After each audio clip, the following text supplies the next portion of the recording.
In this brief video, I'll be going through primarily the way in which we calculate the qualified business income deduction. That constitutes the major portion of the second half or second part of Chapter 9. There are a few other topics that are briefly covered, like individual retirement account investments and things like that. Those are pretty straightforward, and so I'm not going to spend a lot of time on those. I recommend it, of course, that you review the chapter and the PowerPoints. But the lion's share of the second half of Chapter 9, as I said, is this qualified business income calculation, which can get a little bit convoluted. So I want to spend adequate time demonstrating these. A couple of things. First of all, this spreadsheet will be posted to Blackboard. And this spreadsheet, series of spreadsheets, this workbook really, demonstrates some problems at the end of the chapter. In fact, all of the problems at the end of the chapter that deal with this QBI deduction for small businesses. So I have one with the actual data, one with some altered data, and then I have a template so that you can practice some of these problems using various data scenarios. And that sometimes can enrich the learning experience of these more complex topics. But I'll run through the actual problems with you that relate to QBI. And so what is QBI? This qualified business income deduction, which is what we're asked to calculate, allows small businesses the opportunity to reduce their taxable income by eliminating 20% of their taxable income from taxation if they qualify, if their business is small enough and they qualify.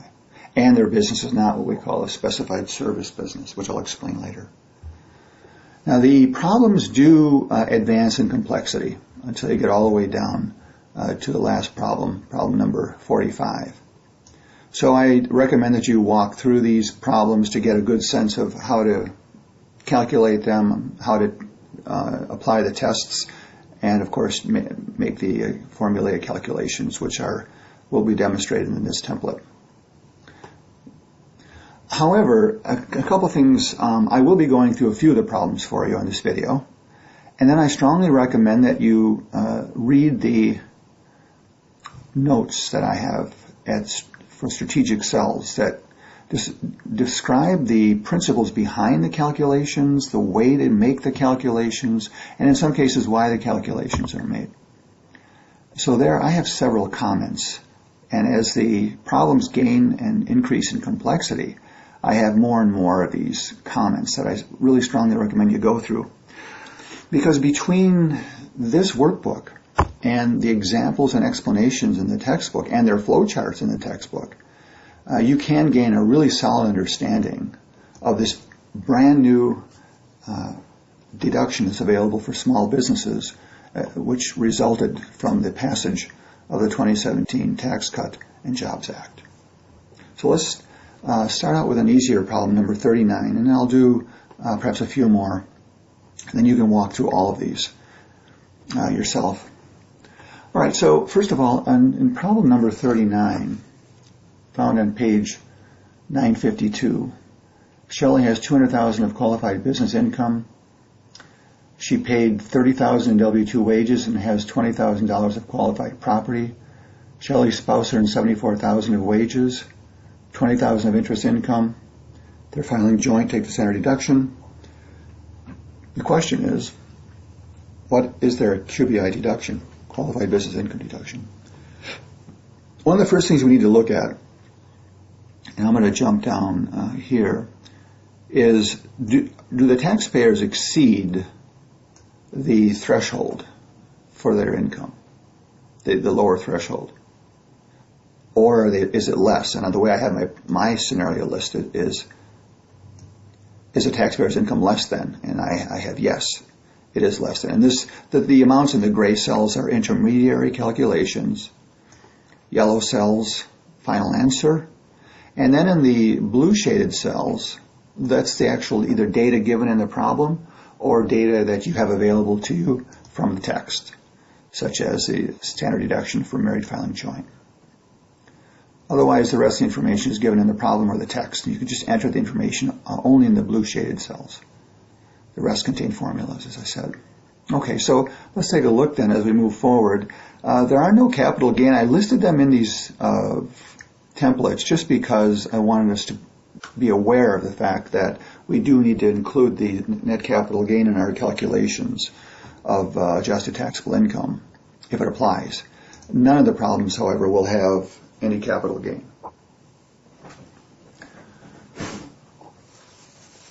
Another question we're going to need to ask, and I didn't include it here because I wanted just to start really simply, is the kind of business or type of business that's being operated.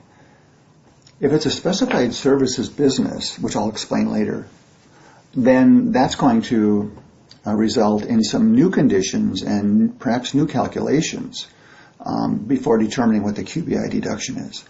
We'll get to that later.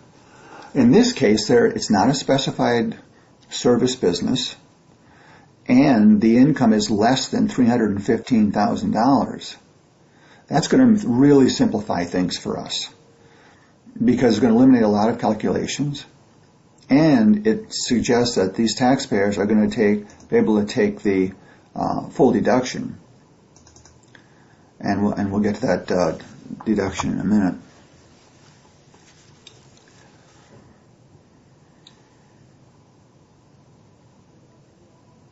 All right, so let's take a look at this then.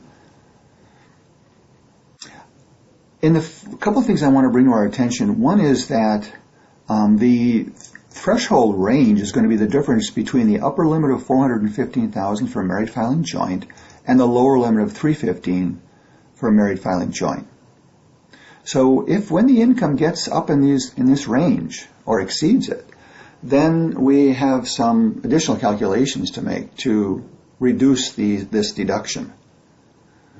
However, in this case, the taxpayers have qualified business income and as well as taxable income, which falls below the threshold. So they're at $270,000 for modified taxable income, and that's below $315,000. So there'll be no reduction of the 20% benefit deduction. So let's talk a little bit about what these numbers mean. So let's take a look at some of the calculations then regarding these limitations I mentioned earlier. And they are the W-2 wages and the W-2 wages at 25% plus the capital investment at 2.5%. So these limitations then, and I'll just kind of highlight these here, these limitations are against the 20% total deduction for the qualified business income. And again, these limitations start to kick in when the taxpayer's taxable income before QBI begins to exceed $315,000 for a married filing joint. Now, I'd like to make just one observation here. If you look on page 9-29, Concept Summary 9.4, in the pink box, two of the pink boxes, they talk about these limitations regarding wages and the sum at 50% and the sum of the wages at 25% and 2.5% of the capital investment. And they say, they list it as wage capital investment limitation is the lesser of these two, 50% of wages or the sum of 25% of wages plus 2.5% of the capital investment. That should say greater than. So it should be, the limitation is the greater of 50% of the wages or the sum of 25% of the wages plus 2.5% of the capital investment. The rest of the chapter, they do have it listed correctly, but in that flow chart on page 929, that could be confusing. And just want to make sure you know that really should say the greater of 1 and 2 in those two boxes, and that the boxes are titled wage/capital investment limitation. So the two boxes titled wage capital investment limitation, on the very bottom it should say, for part 3, it should say the limitation is the greater of 1 and 2, not the lesser of. Okay, so let's talk a little bit about these limitations in more detail. What they're saying is that if the taxable income exceeds $315,000, then we need to begin to essentially phase out part of this 20% deduction of our qualified business income. And the test will be that we need to calculate first 50% of our wages. And so we know that our wages are $30,000. Let's just take 50% of that, and that'll be $15,000. There it is, $15,000. And we're going to compare that to 25% of those wages. So 25% times 30 is $7,500, plus 2.5% of our capital investment, which is 2.5% times the $20,000, which is the unadjusted basis of our property. And we're going to add these two together, and that totals $8,000. So which is greater, $8,000 or $15,000? Of course, and $15,000 is greater, so I'm going to list the $15,000 down here. Now, fortunately for these taxpayers, they don't need to worry about this calculation because their taxable income is less than $315,000. But I wanted, as I said, I wanted to demonstrate this just to get a running start on applying these calculations in further more complex problems. So yes, I went through the calculations for demonstration purposes, but these taxpayers, their income is below $315,000. They don't need to worry about the limitations for wages and capital investment. So in the final analysis then, for problem number 39, the QBI deduction will be $40,000, which will be, essentially it'll wind up being 20% of the qualified business income of $200,000. And I have a formula here. I just use the minimum function. And in this case, we're going to apply it against the $40,000 rather than the 20% against the modified taxable income of $270,000. And we'll explain that in greater detail later. But it's always the minimum, the lesser of, if you fully qualify, 20% of the business income or 20% of the total taxable income. And that's why I use that minimum function. Again, I strongly encourage that you read these comments I have available in many of these really important cells that explain the calculation and why it was calculated the way it was. All right, let's look at another problem then. And this one, let's look at number 42, and that's also on page 952. Donald owns a wide variety of commercial rental properties. Donald reports rental income of $1.5 million, paid no W-2 wages, but he pays a management fee to an S corporation that he owns. The management company pays W-2 wages but reports no income or loss. Donald's total unadjusted basis of commercial rental property is $10 million.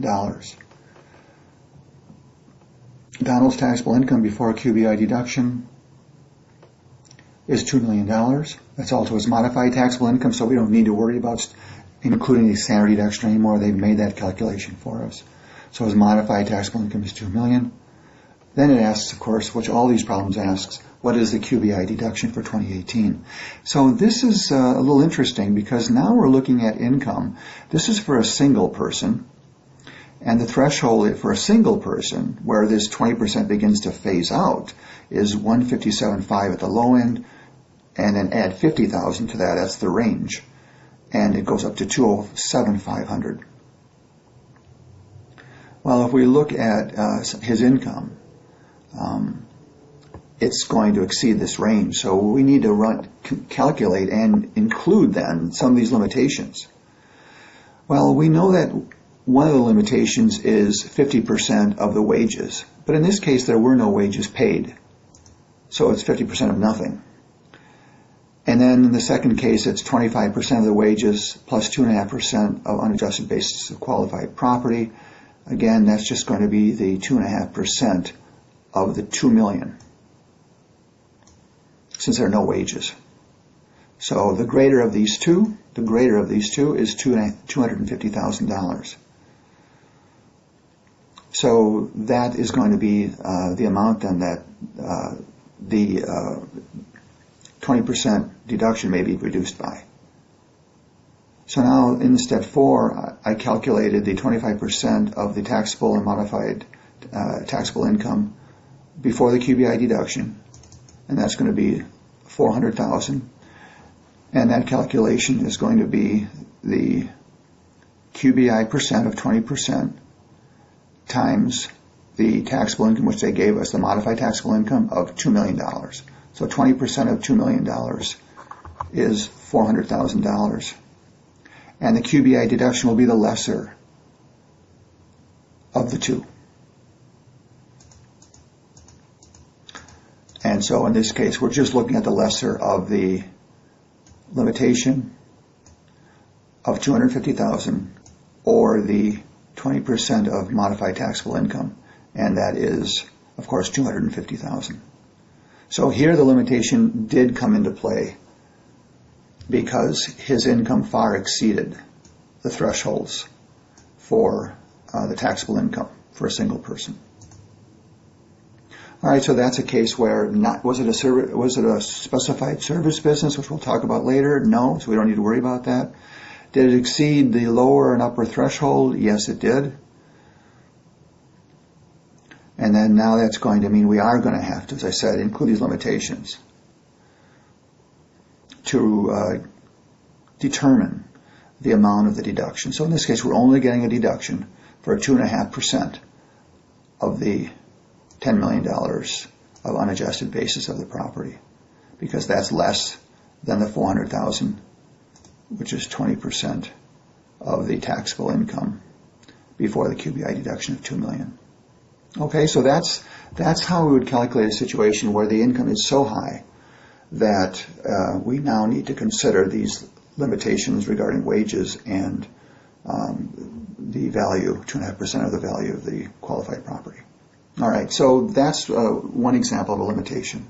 Let's look at one. This one's turns out to be a simple problem, but it does bring in something new, and I will be discussing this problem and the next in the next video.